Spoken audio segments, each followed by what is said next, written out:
2D 단면도 하는 내용 알아보도록 하겠습니다. 도면을 굉장히 쉽게 그릴 수 있는데 어렵게 그리는 경우가 있어요. 바로 단면, 조합 단면이나 계단 단면도를 남발하는 경우인데요. 그 이유를 보면 구멍의 형상을 단면도 형상에 꼭 표현해야 되는 걸로 착각해.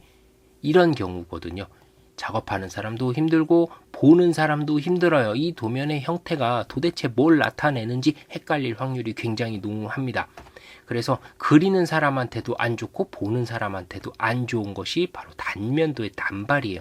일반적인 단면도는 정중앙에서 수평 방향 혹은 수직 방향으로 단면해서 해당 단면의 형상을 표현하는 것이 일반적인데, 이러한 단면선을 그어서 표현하는 이유는 단 한 가지밖에 없어요. 구멍의 형태를 보여주고 싶어서.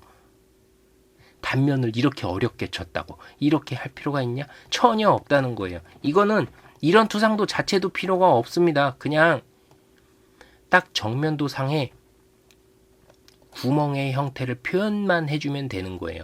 구멍이 있습니다. 구멍의 개수는 2개네요. 1개, 2개 있고요. 이 종류는 홀이네요. 홀, 뻥 뚫어진 구멍이고요. 뻥 얼만큼? 파이 8만큼의 크기를 가진 수루홀, 관통된 홀이다 라는 표시, 지시선 하나만 있으면 끝. 이걸 단면에서 구멍의 형태를 보여줄 필요가 있다 없다? 없는 거예요. 수루홀이라는 건 직선으로 나가 있는 구멍이라는 겁니다.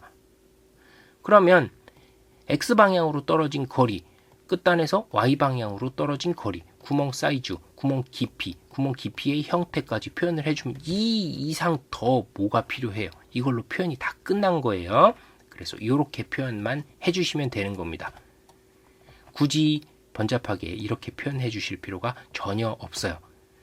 그러면 다반도면에도 이렇게 표시가 돼 있다. 다반도면에도 이렇게 표시되어 있는 책자들 많아요.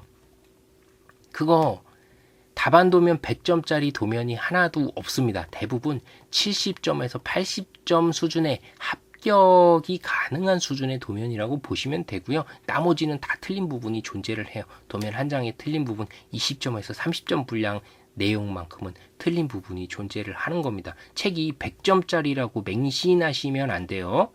그래서 그거 주의를 해주셔야 됩니다. 조합 단면이나 계단 단면을 쓰는 이유는 뭐냐 하면 구멍이 직선 구멍이 아니고요. 막 꺾어져 있어. 이런 식으로 구멍이. 그래서 이렇게 단면을 해서 해당 형태를 보여주지 않으면 해당 구멍의 형태가 어떻게 생겼는지 표현할 방법이 전혀 없을 때 사용하는, 즉 어쩔 수 없을 때 사용하는 게 이런 형태의 단면이죠. 그냥 일반적인 이런 구멍은 계단 단면 혹은 조합 단면 칠 이유가 전혀 없다. 이렇게 알아두시면 되는 겁니다. 이렇게 하셨다고 해서 감점되는 거 전혀 아니에요. 이건 제도 규칙에 맞게 제도를 한 겁니다. 그래서 굳이 도면 어렵게 만드실 필요가 없어요. 어렵고 복잡하고 보는 사람 헷갈리게 만들 필요가 없습니다. 책에 나와 있다 그래서 무조건 그거 다 맹신하시면 안 되시고요. 굳이 불필요한 부분에 조합 단면을 사용했다 혹은 계단 단면이 사용됐다, 이런 형태의 구멍이라 그러면 이건 무시하셔도 되는 겁니다. 아셨죠? 그래서 감점 전혀 없어요. 이렇게 하셨다고 해서 이거 제대로 한 겁니다. 그래서 이렇게 맞춰주시면 된다라고 보시면 되겠습니다. 조합 단면은 뭐냐 하면 이런 식으로 들어가서 대각선으로 딱 꺾어진 거 있죠? 그러면 대각선으로 딱 꺾어지면서 해당 형상이 나오고 아래 투상도의 투상선이 안 맞아 버리게 되죠. 절반으로 요만큼의 길이가 나와야 되는데 대각선의 길이가 나오는 거예요. 이만큼의 길이가 나오니까 투상도도 이렇게 더 길어지죠. 이거 보고 무슨 생각이 들어요? 이거 뭐지? 보는 사람 딱 보면 도면을 매번 보던 사람이 아니면 대번에 딱 그런 느낌 들겠죠. 이게 뭐지? 이게 뭐냐?